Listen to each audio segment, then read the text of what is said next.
So, hello everybody. In a few days, I've got a major video coming. It's going to be a video of an event I did with Jordan Peterson in November, in which I talk about sacred art, but I try to talk about it in secular terms, and so giving secular arguments for sacred art. I even quote Camille Paglia as my main source for how secular thinkers are considering sacred art as the root or the frame out of which culture flows. And so I'm looking forward to that. But in the meantime, I've been thinking a lot in the past few weeks. People on have been really amazing at supporting me on Patreon, and I'm trying to figure out ways to encourage people that have been supporting me, to thank them, to help them understand that I really appreciate the time that it's opening up for me to do this. And so one of the things I'm thinking of doing is that when I reach $2,000 a month on Patreon, I'm going to add one more talk a month for Patreon subscribers. And what I'm going to do is I'm still going to keep the two talks, the 2 videos a month for free for anybody who wants to see them. So there'll be a movie interpretation or cultural interpretation every month, and one that's going to be dealing more with Christian symbolism in particular. And so I thought that I would add one more video a month, which would look at traditional stories, folk stories. And so what I'm going to do is I'm going to make the first video here for everyone on YouTube. And for all of you who are supporting me on Patreon, tell me what you think, if you think it's a good idea, and if you think that it's something that's valuable for you in the future. And so what I want to talk about is a story that a lot of people maybe find a bit strange, and it's the story of Puss in Boots, the story of the cat who wears boots. I remember when I was a child, I was fascinated by this story, but at the same time, it seemed so strange and so absurd that it was difficult to understand. And as I started to understand symbolism, I saw that, in fact, the Puss in Boots story had a very, very powerful structure. And it's a very powerful structure that's helpful for us right now. If you followed some of my videos, the videos where I talk about the how a world gets turned back on its feet, how when something is chaotic and upside down, how it can come back up out of the water, let's say. Well, the story of Puss in Boots gives us a great example. And so I'm going to go through the story, and I'm going to show you how it compares to other traditional stories, and hopefully we can pull out of it a let's say an understanding of how the end of something can become a new beginning.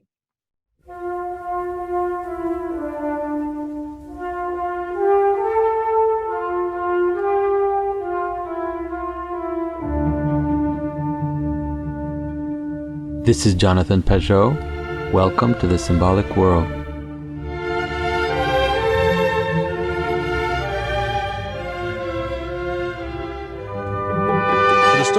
The story of Puss in Boots is rather simple. A miller dies, and he has 3 sons. He leaves to his oldest son, he leaves his mill. To his second son, he leaves his donkey or his ass, and to his youngest son, he leaves his cat. And so obviously, if you look at the structure in terms of existing in the world, in terms of production, the 2 first sons get something which can help them to exist in the world. So obviously the mill will help the oldest son become a miller himself. The second son with a donkey can maybe plow a field, can become a farmer.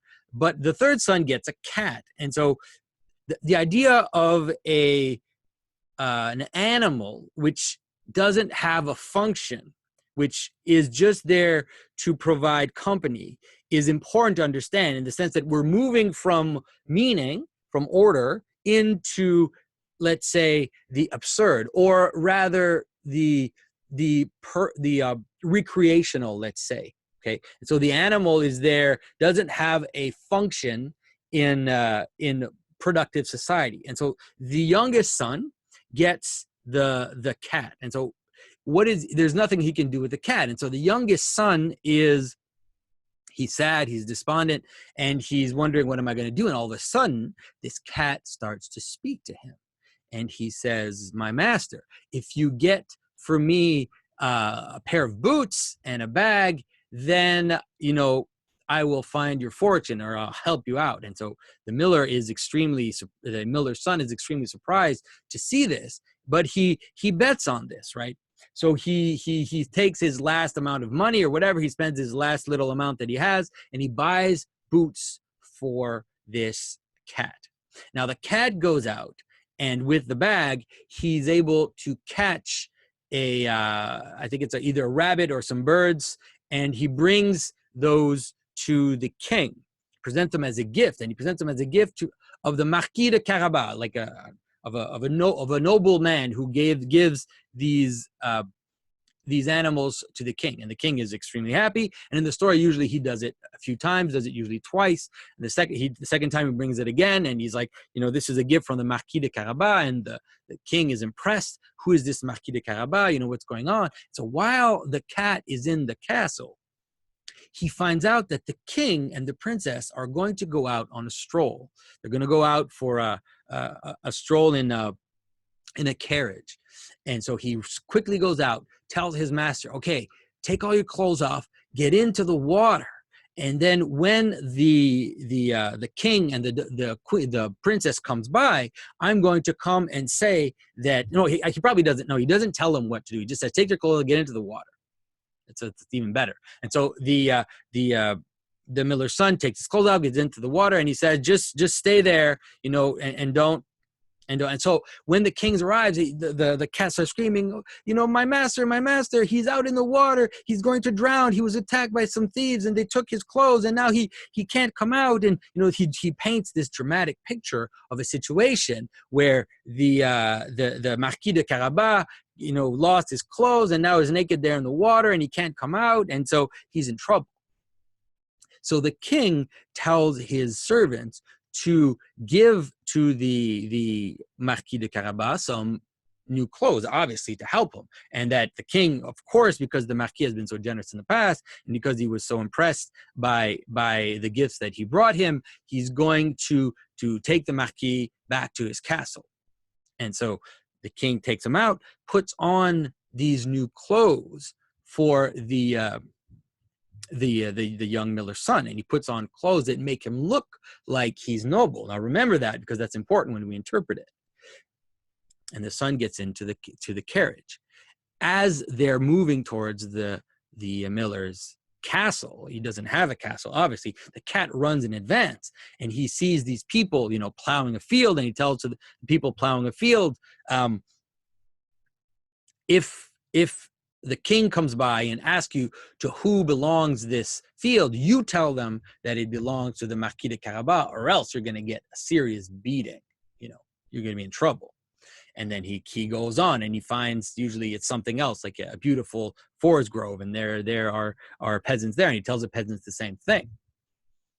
And as the king is coming by, he comes by this beautiful field, and he's like, wow, what a beautiful land, what a beautiful field. Who does this belong to? And the answer, of course, is this belonged to the Marquis de Carabas, several times in a row. And the king is starting to think, wow, this Marquis is impressive. He's quite the something to have all this beautiful land.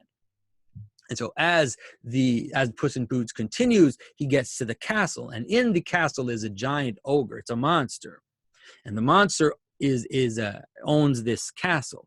So the cat knocks on the door. The ogre answers and is impressive and very scary. He's like, what do you want? What are you doing here? And the cat says, well, I've heard that you are an extremely powerful ogre, and you have amazing magical powers. And so I've come here to see, this, if you really live up to this amazing reputation that you have. And the ogre's like, he's a bit flattered, but he doesn't want to show it. So the cat comes in, and he says, is it true that you're able to transform yourself in anything that you want? And the ogre says, yeah, of course. And he changes himself into a lion.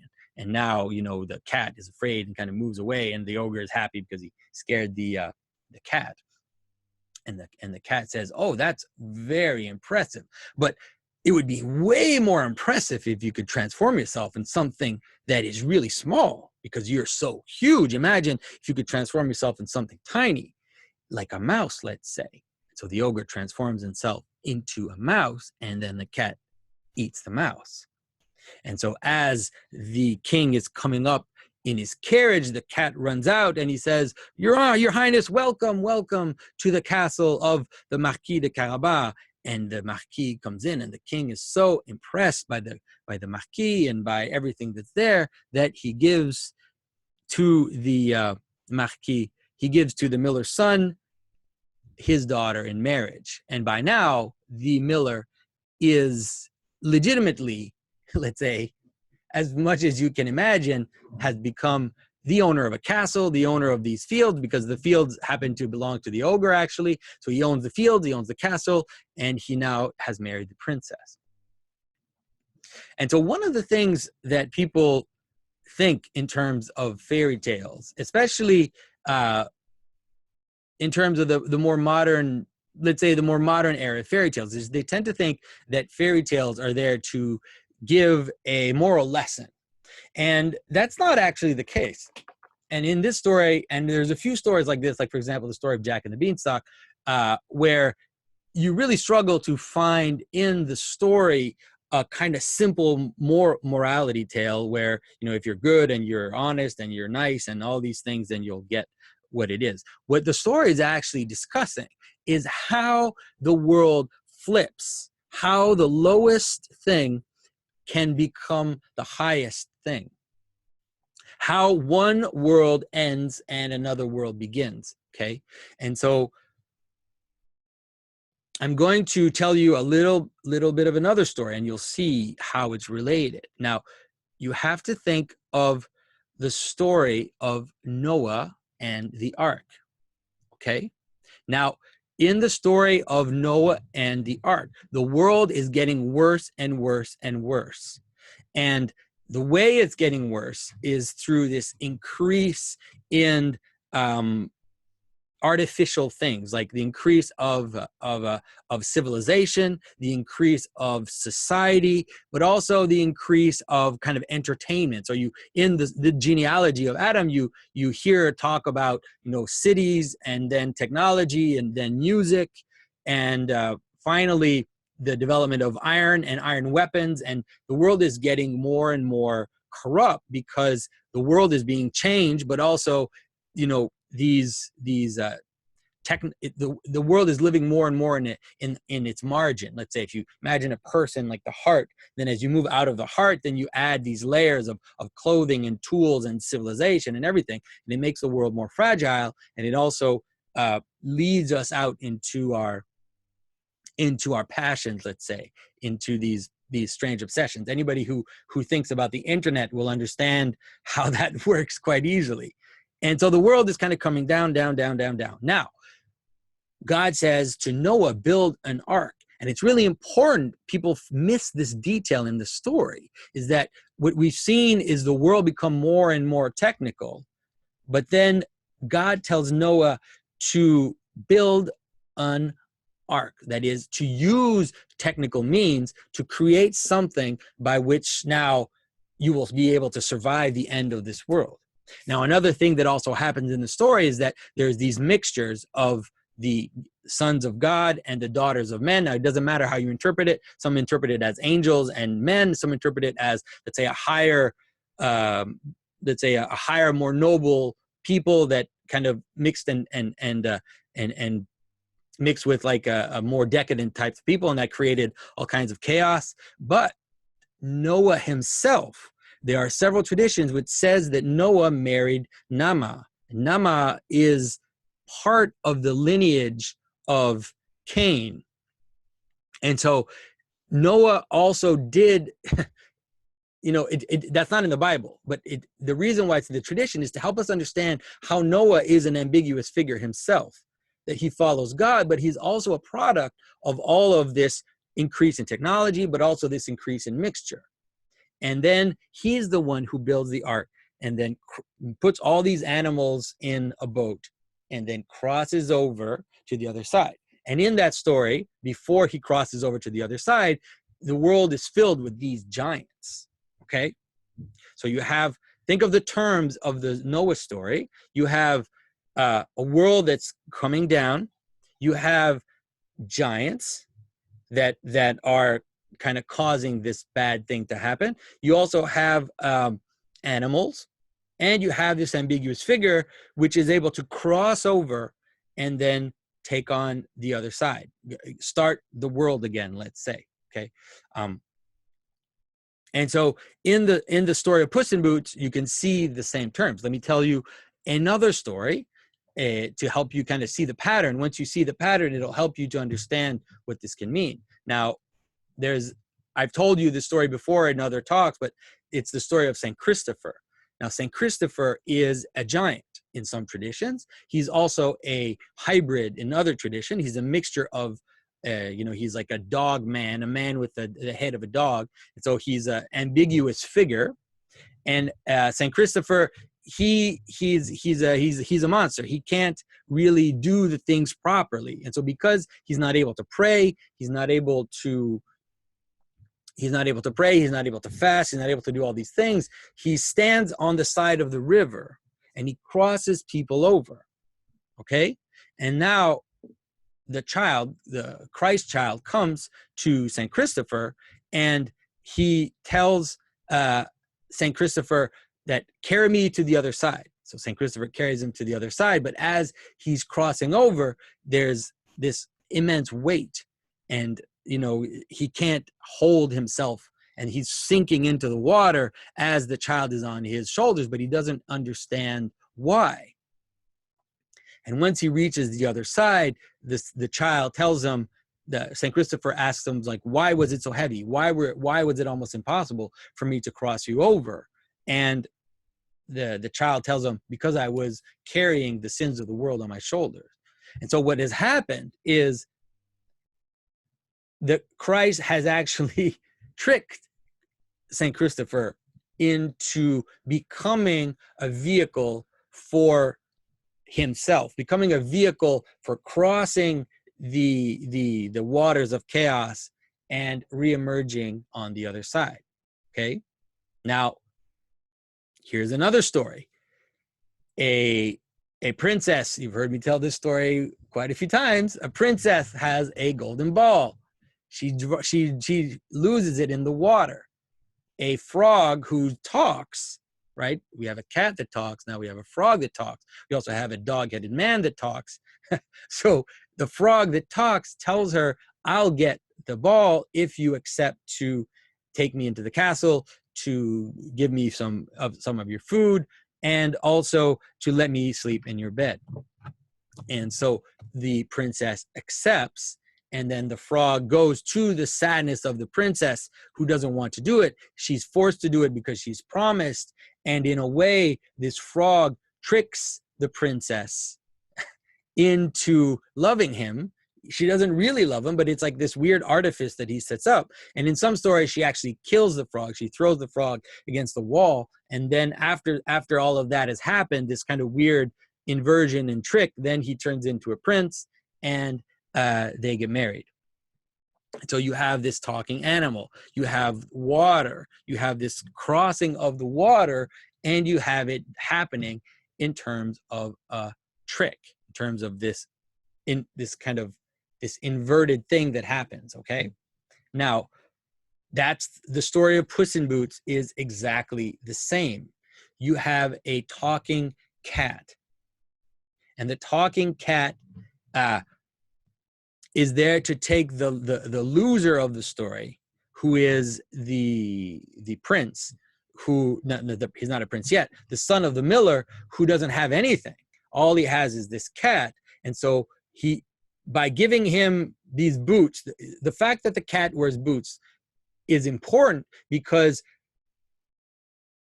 it has to create the confusion between a person and an animal. There has to be this ambiguous figure right there that helps you cross over the waters. Okay. And so by making the cat speak and making the cat wear clothing, because obviously only human beings naturally wear clothing, by making him wear clothing, we're able to create this ambiguous figure. And this ambiguous figure, this trickster, this jester, is able to turn things back and bring them back so that what is below, what is on the bottom, now comes to the top. Now, you've heard me talk about this quite before, the role of the jesters at the end of a cycle. The role, I've talked about it in the talk I gave with Jordan Peterson in Vancouver last year. I'll put links to that in the video, so if you haven't seen that, you can see it. But this idea that there's a that at the end there's some kind of trick which brings us to the next world. And so the cat uses this trick, and the miller's son himself is actually innocent of all of this. Okay, the miller's son is not complicit in the trick, and so the fact that the miller's son benefits from the trick, he remains innocent across the story. It's actually the cat who's operating these tricks, you know, below him, let's say, so that the miller's son can cross over the water, so that the just can now attain what in the end would be the idea that the miller's son was actually always the prince, let's say, in his heart, was always, you know, in his being, was always, that's always what it was, but there needed to be a crossing over for him to become that. And so you can see that he tricks, but he also kills the giant by tricking him. And so you can see in the stories, you'll always see there's a giant type figure and a hybrid type figure, and those can sometimes interchange, but they'll be facing each other. So a place where you have these two kind of giant and, let's say, hybrid figures facing each other at the crossing of a river, there's one version that can help you see it, but where it actually doesn't succeed, where the crossing over and the flip that I'm talking about doesn't succeed, is in the story of Hercules and Nessus. So Nessus is a centaur which stands on the side of the river, and Hercules comes and asks Nessus to cross his wife over to the other side. And so here's this hybrid horseman figure who goes to cross the Hercules' wife to the other side, but then he's going to steal her from him and take her for himself.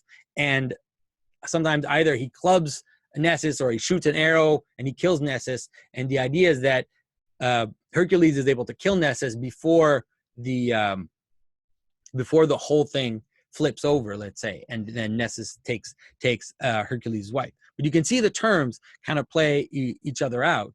This idea of this crossing over the river, and how there's a trick that happens inside the river or related to the river. Another amazing version of this is in the Three Billy Goats Gruff, where the three billy goats are crossing a river to go to the other side, and there's a monster under the bridge, a troll under the bridge, and the troll goes to eat the first billy goat, and the billy goat says, I'm too small, don't eat me. And the second billy goat says, I'm too small, don't eat me. And then the third billy goat, who's the biggest billy goat, now the troll is saying, okay, this is the biggest billy goat, I'm going to eat him, but it's actually a trick, because now the billy goat is so big that the billy goat is able to kill the troll, and then all three have crossed over to the other side, okay? And so you can see how the story of Puss in Boots follows that exact pattern. And what the pattern is that as we reach the edge of something, as we reach the end of a world, of a civilization, of anything, what happens there is there's a trick. There's something, there's a flip that happens. And then that flip is a surprise. And then what comes out is this new world. And the ultimate version of this is in the story of Christ. Now, when there's a tradition about Christ which takes the story of Christ and kind of expands it, it's called the Gospel of Nicodemus. And a lot of these traditions from the Gospel of Nicodemus were probably there in the church before, and were taken up by the church in different forms, you know, in different imagery, different iconography. And it's this idea of the descent into Hades. And so in the story of the descent into Hades, Christ dies, and then he descends into death. And now in death, you have these characters of Hades and the devil who are cheering because they've taken, you know, the light of the world into darkness. But then it ends up being a trick, because if you take light into darkness, obviously it's darkness that disappears.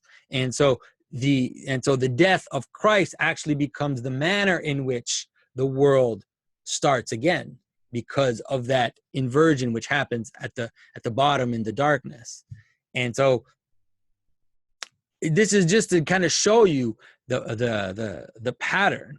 And it would be interesting for people to think about it. Think about other stories that you know that have this pattern of a crossing of the water, and how there's an ambiguous aspect of it which carries, let's say, and the ambiguous aspect is death. Of course, it's an image of death. Now, the story of Christ, it's actually death itself. But in other stories, it can be these ambiguous figures like Puss in Boots, like Nessus. It can also be, for example, in the story of Elijah who crosses the river, it can be a garment of skin, a garment of dead animal skins, which help him cross over. And it all could be an ark full of animals. This whole idea of flesh and animal and death, all these images that are kind of the support for the pure thing or the highest thing to then cross over and start the world anew. So that gives you a little bit of an idea of how these patterns work and how these structures work, how they work through different stories. And so I'm looking forward to reading your comments and your questions if you have any. I'm doing these more improvisational style, and so sometimes I might be missing a few details, and so make sure you remind me if I do. And so in the next few days, I'm going to post a major video. And so, looking forward to hearing from all of you. All right, bye-bye. If you enjoyed this content and our exploration of symbolism, get involved. I love to read your comments in the comments section below. Please go ahead and share this on social media to all your friends. And also, please consider supporting us financially on Patreon. You'll find the link to the Patreon page in the description below.